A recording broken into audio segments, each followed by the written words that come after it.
Baik, kita lanjutkan lagi perbincangan kita. Saya mau ke Kang Pipin, pertanyaan bergantung tadi. Kalau dari PKS sendiri, ini apa yang menjadi pertimbangan? Apakah nantinya kalau benar-benar akan masuk ke dalam KIM, akan legowo kalau ternyata nomor 2-nya bukan dari PKS? Atau memang harus benar-benar dari PKS? Apa pertimbangannya? Ya, sebetulnya pertimbangan setiap partai politik termasuk PKS adalah yang apa sih golden ticket yang paling utama itu. Ketika kita koalisi, call tingginya adalah menjadikan kader kami menjadi calon gubernur atau calon wakil gubernur, itu sebetulnya.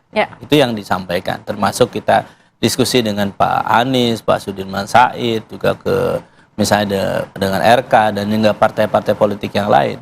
Jadi kenapa golden ticket itu penting ya bagi kami? Karena tadi ketika memang pilkada ini kan sebetulnya yang dibutuhkan satu adalah tokoh, dia yang memang punya magnet dan punya kapasitas untuk memimpin, dan kemudian yang kedua adalah mesin partai. Jadi ini sebetulnya ketika klop dua-duanya bisa saling mendukung, maka potensi kemenangan itu ada. Sehingga memang kami sangat berhitung gitu, apakah memang nanti diskusi kami misalnya dengan berbagai partai termasuk dengan KIM atau dengan Nasdem, PKB dan yang lainnya, itu adalah melihat siapa sosoknya. Ini yang paling penting, karena tadi yang menentukan itu bukan calonnya, tetapi partai-partai politik, pimpinan partai politik. Maka yang dilakukan adalah memang pertemuan antar partai politik, dimulai dari bawah. Dan kami secara naturally punya habit, PKS ini sangat mendengar aspirasi dari bawah. Jadi grassroots ini sangat perhatikan. Kenapa? Karena hajat pilkada ini hajat grassroots. Hajatnya kader, struktur PKS, jadi para pemilih PKS. Dan kami tentu akan mempertimbangkan ketika ada aspirasi dari bawah, tentu kami akan lihat mana maslahat dan madorotnya, mana yang peluang menangnya ke depan, mana yang punya potensi untuk menang, mana potensi untuk bisa menyelesaikan persoalan yang ada di Jakarta. Tapi satu pertanyaan mungkin yang agak mungkin boleh dijawab gitu ya. Apakah kalau nanti PKS memutuskan untuk masuk dalam KIM, ternyata KIM memutuskan untuk mengusung Ridwan Kamil dan juga Kaisang, ini mungkin nggak di mata PKS? Mungkin nggak? Ya, saya kira itu gini ya, memang harus dipisahkan. Maksudnya bergabung dengan KIM itu artinya kami masuk koalisi dan pilkada. Ya, dalam pilkada. Harus dipahami bahwa pilkada ini adalah relaksasi politik, dan itu dua akad yang berbeda seharusnya. Jadi kalau misalnya berbicara koalisi pilkada, itu berbeda dengan berbicara koalisi tingkat nasional. Jadi bagi kami sudah punya pengalaman kok waktu dulu ketika ada misalnya kalau kita mengusung si A dengan partai tertentu, maka kita akan dapat di tingkat nasional. Saat ini ya kami juga banyak belajar, kami juga partai yang dewasa dalam mengambil hikmah dari setiap peristiwa politik yang terjadi. Sehingga bagi kami saat ini ya kita akan berusaha untuk mencari solusi terbaik supaya tetap komunikasi kita baik dengan siapapun, tetapi kami juga punya kedaulatan untuk menentukan siapa calon pasangan gubernur dan wakil gubernur yang akan kita usung. Sekali lagi kami hormati semua tawaran, komunikasi jalan dengan Bang Ruhut jalan, dengan Bang Fikri juga jalan, dengan semua partai juga jalan, tetapi pada akhirnya partai akan menentukan siapa yang akan diusung. Oke, kita tunggu ya, kira-kira nanti akan kemana gitu ya. Tapi kalau misalnya dari PDI Perjuangan, artinya posisinya saat ini seperti apa? Jikalau memang PKS akhirnya memilih untuk bergabung dengan KIM, artinya PDI Perjuangan sendiri akan seperti apa nih dalam Pilkada Jakarta? Disinilah kalau Ibu Mega itu kan memang hati-hati sekali ya, oco ke susu ya. Tapi kami hasil Rakernas kemarin ya di Ancol Beach, sudah menugaskan nanti Pak Adiana Pitupulu bersama timnya ya mendengar semua detak jantung akar rumput rakyat dari bawah siapa. Tapi yang jelas semua partai sahabat kami bisa bekerja sama. Jadi sebenarnya bisa-bisa saja masuk ke KIM juga untuk dalam Pilkada Jakarta kalau semua partai bisa bekerja sama gitu. Kalau semua kita bisa bekerja sama, tapi asal jangan yang ono itu aja kalau kami kok. Yang berarti pernah ada mengkhianati partai kami, begitu ya? Nah itu tegas saja. Yang pernah mengkhianati partai kami itu harga mati. Kami sangat menjaga marwah PDI Perjuangan, marga dan semangat membesarkan partai ini. Ketua Umum kami Profesor Dr. Haja Ibu Megawati Soekarno Putri, Presiden Republik Indonesia kelima. Itu kalau PDI Perjuangan. Karena bagi kami suara rakyat, suara Tuhan.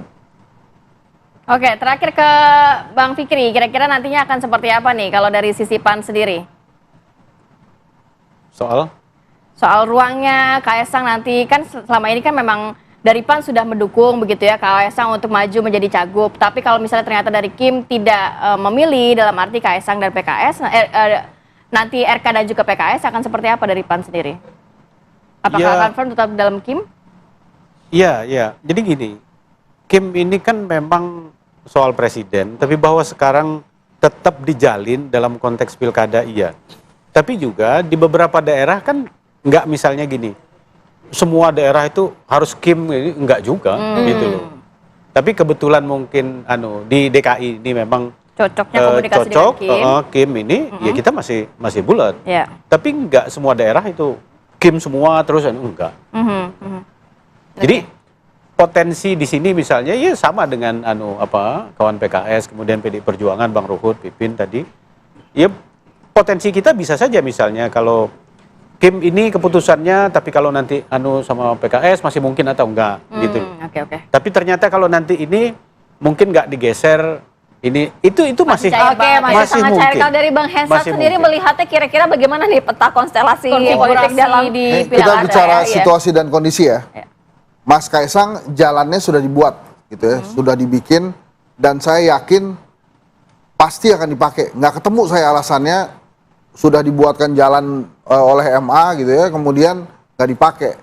Sementara Anies Baswedan lagi cari jalan nih supaya bisa maju lagi, supaya tiketnya terbuka gitu ya. Tetap Makanya saya pernah bersinar bersuara juga ke Mas Anies, saya bilang kelihatannya salah satu kesempatan yang mesti dipikirkan adalah bersama dengan Kaisang. Kenapa? Karena Kaisang juga lagi butuh quality dari keterpilihannya nanti gitu. Jadi kalau bersama dengan Anies Baswedan, ini konstelasinya akan berubah. Misalnya Anies. Akan seperti apa kalau Anies dan Kaesang? Kalau misalnya Anies setuju ya, ini misalnya Anies setuju dengan Kaisang, Berandai-andai aja kita, yang Bang. artinya ya dia kan mau maju, dia kan dalam ilmu manajemen kan ada yang must dan wants, ada yang harus sama yang ingin. Harusnya kan maju misalnya ya, dia memutuskan untuk maju. Maka keinginan yang lain itu memang harusnya dinomor duakan. Yang penting maju dulu. Nah saat ini menurut saya peluang paling besar dia maju bukan mendapatkan tiket dari PDI Perjuangan atau PKS, karena itu ada lobby-lobby yang harus berlangsung. Tapi dengan Mas Kaisang, kalau Anies Kaisang kejadian, nggak ada Ridwan Kamil. Siapa yang ngusung kalau Anies Kaesang?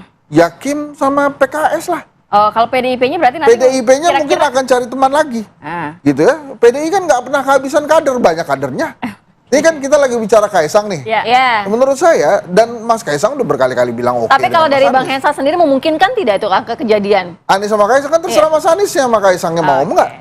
Tapi kalau Kaisang sudah bersama Mas Anies, nggak akan ada Ridwan Kamil. Karena Ridwan Kamil kan didorongnya oleh Kim kan. Ya kan Jawa Barat juga mungkin. Ya kalau PDI Perjuangan tidak mendapatkan teman untuk melawan Anies Kaisang, ya ini ceritanya tinggal dua. Memang lawan kota kosong, dan kota kosong ini susah banget untuk dilobi, ya susah banget diganggu-ganggu, atau muncul lawan boneka. Oke, kita nantikan apakah senayangnya Bang Hensat akan terjadi. Ya, Karena masih ada beberapa bulan Bang, jadi masih bisa kita bahas lagi, karena kan dunia politik masih sangat cair ya, komunikasi politik juga masih terus dilakukan semua partai gitu kan. Tapi tetap harus dijaga perasaan yang paling dalam Pak Prabowo.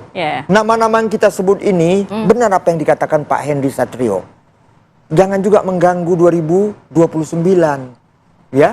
Karena ini semua bakal mengganggu. Karena itu Gerindra juga saya mohon dengan Kimnya, siapkan aja kadernya. Karena kalau enggak ini nanti mengganggu kok. Terima kasih banyak loh Bang Fikri, kemudian terima kasih Bang Ruhut, Kang Pipin, dan juga Bang Hensat. Bang Hensat, terima kasih.